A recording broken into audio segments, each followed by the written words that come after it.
فرعون کی لاش آج بھی موجود ہے۔ فرعون کے بارے میں قرآن کریم کا ارشاد ہے کہ اس لیے آج ہم تیرے صرف جسم کو بچائیں گے تاکہ تو اپنے بعد کے لوگوں کے لیے عبرت کا نشان بن جائے، کیونکہ بہت سے لوگ ہماری نشانیوں سے غافل بنے ہوئے ہیں۔ فرعون کون تھا اور کہاں تھا؟ حضرت موسیٰ علیہ السلام کے دور کے فرعون کا نام رمیس ثانی تھا۔ یہ مصر کا بادشاہ تھا اور اپنی قوم کو یہ کہتا تھا کہ مجھے نعوذ باللہ بڑا خدا کہو۔ اس نے خدائی کا دعویٰ کیا تھا۔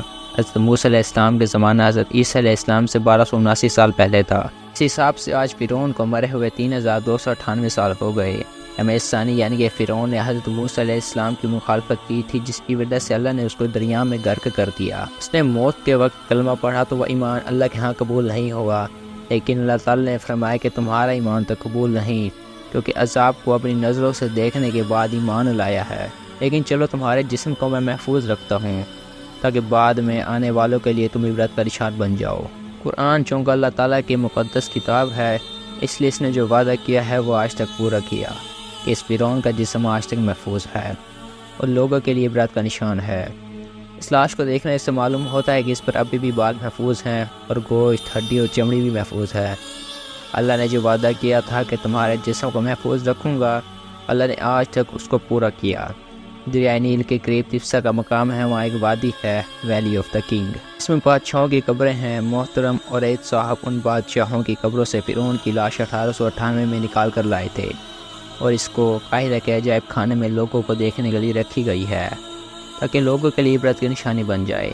اس لاش میں کمال کی بات یہ ہے کہ اور لاشوں کو ممی میں رکھتے ہیں، لیکن یہ لاش ممی میں نہیں ہے، ویسے ہی کھلی ہوئی ہے۔ وہ 3298 سال کے گزر جانے کے بعد بھی ویسے ہی محفوظ ہے اور ابھی مصر میں قاہرہ کے عجائب خانے میں ہے۔ آج بھی لگتا ہے کہ ابھی کچھ سال پہلے انتقال کیا ہے۔ فرانس کے سائنسدان ڈاکٹر مورس بوکائلی نے 1975 میں اس لاش پر تحقیق کی تھی۔ انہوں نے بتایا کہ یہ لاش پہلے نمکین پانی میں رہی ہے اور اس پر نمک کا اثر ہے، پھر اس کو کسی نے دریا کے کنارے سے اٹھایا ہے اور ایک زمانے تک ویسے ہی رہی ہے۔ آج کل کے سائنسدانوں نے جب تحقیق کی اور یہ دیکھا کہ اس لاش کے اوپر نمک کے ذرات ہیں اور ایسا معلوم ہوتا ہے کہ یہ سمندر میں ڈوب کے مرا ہے، تو سائنسدان حیران ہو گئے، اور اس سے زیادہ حیرانگی اس بات پر ہے کہ یہ لاش آج تک محفوظ ہے اور زبان حال سے کہتی ہے کہ اللہ کا کلام بالکل سچ ہے۔ انہوں نے کہا تھا کہ آج ہم تمہارے جسم کو محفوظ رکھیں گے تاکہ بعد میں آنے والوں کے لیے آپ نشان عبرت بن جائیں۔ مصر پر بہت سے فرعونوں نے حکومت کی ہے، جبکہ آج کی ویڈیو جس پر ہے وہ حضرت موسیٰ علیہ السلام کے دور کا فرعون ہے۔ قرآن مجید بے شمار معجزوں سے بھری ہوئی کتاب ہے۔ فرعون کا واقعہ بڑے اور مشہور واقعات میں سے ایک ہے۔ فرعون کی حضرت موسیٰ علیہ السلام سے دشمنی کیوں اور کیسے ہوئی تو جانتے ہیں اس ویڈیو میں۔ حضرت موسیٰ علیہ السلام اللہ تعالیٰ کے انبیاء میں سے وہ مشہور نبی ہیں جن کے ذریعے اللہ تعالیٰ نے بنی اسرائیل اولاد یعقوب کو فرعون کے ظلم و ستم سے نجات دلائی۔ آپ علیہ السلام کے والد کا نام عمران اور والدہ کا نام یوکابد تھا۔ اللہ تعالیٰ نے حضرت موسیٰ علیہ السلام کا ذکر خیر قرآن مجید میں کئی صورتوں میں کیا ہے۔ حضرت یوسف علیہ السلام کے مصر پر حکمران بننے کے بعد حضرت یعقوب علیہ السلام اپنے پورے خاندان سمیت مصر میں آ کر آباد ہو گئے اور پرامن زندگی گزارنے لگے۔ حضرت یعقوب علیہ السلام کے بیٹوں کو اللہ تعالیٰ نے اپنی نعمتوں سے نوازا اور ان کی نسلوں کو خوب بڑھایا۔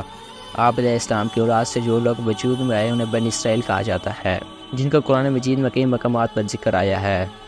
جب حضرت یوسف علیہ السلام اس دنیا سے رخصت ہوئے تو بنی اسرائیل کو بہت زیادہ صدمہ ہوا۔ اہل مصر نے انہیں تسلی دی اور ہر حالت میں ان کا خیال رکھنے کا وعدہ کیا۔ کچھ عرصہ تک اہل مصر نے اپنے قول کا پاس رکھا اور بنی اسرائیل کے عزت و شرف کو تسلیم کیا، لیکن رفتہ رفتہ بنی اسرائیل کے علماء نے لوگوں کو اللہ تعالیٰ کی طرف دعوت دینا چھوڑ دی اور دنیا کے حصول میں مگن ہو گئے۔ لوگ بھی اللہ تعالیٰ سے دور ہو کر امیر سے حسد اور غریب کو حقیر سمجھنے لگے۔ بنی اسرائیل کے اس طرز عمل کو دیکھ کر اہل مصر بھی بنی اسرائیل کو نفرت کی نگاہ سے دیکھنے لگے، یہاں تک کہ بعض اہل مصر نے یہ ذہن بنا لیا کہ مصر میں بادشاہوں کا حق صرف ہم اہل مصر کو ہے۔ بنی اسرائیل تو کنعان سے یہاں آ کر آباد ہوئے ہیں، انہیں ہم پر بادشاہت کرنے کا کوئی حق نہیں۔ جب بنی اسرائیل نے اللہ تعالیٰ کی نافرمانی شروع کر دی، اہل مصر کے دلوں سے ان کا مقام و مرتبہ ختم ہو گیا اور بنی اسرائیل سے نفرت کرنے لگے۔ میں نے بنی اسرائیل کی حمایت ختم کری اور اپنے ہی قوم کے ولید بن ریان آدمی جو فرعون کے لقب سے مشہور ہوا اس کی حمایت کرنا شروع کر دی۔ جو بہت جلد مصر کا بادشاہ بن گیا۔ وہ بہت بڑا ظالم، متکبر اور جابر تھا، اور وہ اپنی قبطی قوم کو بادشاہوں کی قسم اور بنی اسرائیل کو غلام قوم سمجھتا تھا۔ وہ اپنی حکومت اور بادشاہت کے غرور میں اتنا آگے نکل گیا کہ اس نے اپنے رب اور معبود ہونے کا دعویٰ کر دیا اور بنی اسرائیل کو اپنا غلام بنا لیا۔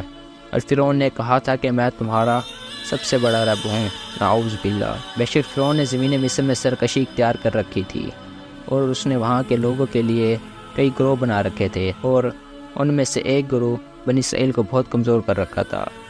حضرت موسیٰ علیہ السلام کی ولادت سے پہلے فرعون نے خواب دیکھا کہ بیت المقدس کی طرف سے ایک آگ آئی ہے اور مصر کے تمام قبطیوں کے گھر جلا گئی، لیکن بنی اسرائیل کو کوئی نقصان نہیں پہنچا۔ بیدار ہونے کے بعد وہ بڑا خوفزدہ تھا کہ اس کی تعبیر کیا ہو سکتی ہے۔ اس نے اپنے کاہنوں، عالموں اور جادوگروں کو جمع کیا اور اس کی تعبیر پوچھی۔ انہوں نے کہا کہ اس خواب کی تعبیر یہ ہے کہ بنی اسرائیل میں ایک ایسا لڑکا پیدا ہوگا، اس کے ہاتھوں اہل مصر قبطی تباہ ہو جائیں گے۔ چنانچہ فرعون نے اسی وقت بنی اسرائیل کے لڑکوں کو قتل کرنے کا اور لڑکیوں کو زندہ رکھنے کا حکم جاری کر دیا، لیکن تقدیر کے آگے تدبیر نہیں چلتی۔ فرعون اپنے خواب کی وجہ سے بہت خوفزدہ تھا۔ اسے اپنے حکومت کے زوال کا خطرہ تھا، اس لیے اس نے ہر ممکن کوشش کی کہ بنی اسرائیل میں کوئی ایسا لڑکا پیدا ہی نہ ہو جو میری حکومت کے زوال کا سبب بنے۔ اس نے کچھ مردوں اور عورتوں کی یہ ذمہ داری لگا دی کہ بنی اسرائیل کی عورتوں میں سے جو بھی امید سے ہو اس کے پاس جائے اور پیدا ہونے والے بچوں کے بارے میں معلومات رکھے۔ اگر لڑکا پیدا ہو تو اسے قتل کر دیں، اور لڑکی ہو تو اس کو رہنے دیں۔ ادھر فرعون کی یہ چالیں تھی اور ادھر تقدیر الہی اس پر ہنس رہی تھی اور کہہ رہی تھی کہ ظالم بادشاہ، تجھے اپنی افواج کی کثرت، اپنے اقتدار کی طاقت اور وسیع سلطنت پر غرور ہے، لیکن اس عظیم خالق کی طرف سے تو غافل ہے کہ جس کی تقدیر کا کوئی توڑ نہیں، جس کے فیصلے کو رد کرنے کی کسی میں مجال نہیں۔ وہ ذات یہ فیصلہ کر چکی ہے جس بچے سے تو خوفزدہ ہے، جس کے لیے تو نے بے شمار معصوم بچوں کو قتل کرنے کا حکم دیا ہے، وہ تیرے ہی گھر میں پرورش پائے گا، اور تیری دنیا اور آخرت کی تباہی اسی کے ہاتھوں ہوگی۔ تجھے معلوم ہو جائے گا کہ آسمان و زمین کے مالک ہی کی یہ شان ہے، وہ جو چاہتا ہے کرتا ہے، اس کے پاس مکمل قدرت ہے۔ حضرت موسیٰ علیہ السلام کی ولادت اسی سال ہوئی جس سال بچے قتل کیے جا رہے تھے۔ اللہ تعالیٰ کی رحمت جوش میں آئی، اور اللہ عز و جل کے اس کمزور بندوں پر رحم آیا جو حضرت ابراہیم علیہ السلام کی نسل میں سے تھے۔ چنانچہ اللہ تعالیٰ نے انہیں فرعون کی غلامی سے نجات دلائی اور آزادی جیسی عظیم نعمت سے نوازنا چاہا۔ فرعون اور اس کے لشکر کو ہلاک کر کے بنی اسرائیل کو اس کی سرزمین کا وارث بنانا چاہا۔ فرعون حامان اور ان کی فوجوں کو یہ دکھانا چاہتا تھا کہ جس خوف سے وہ بنی اسرائیل کے بچوں کو قتل کروا رہے ہیں، اس کا نتیجہ وہ اپنی آنکھوں سے دیکھ لے۔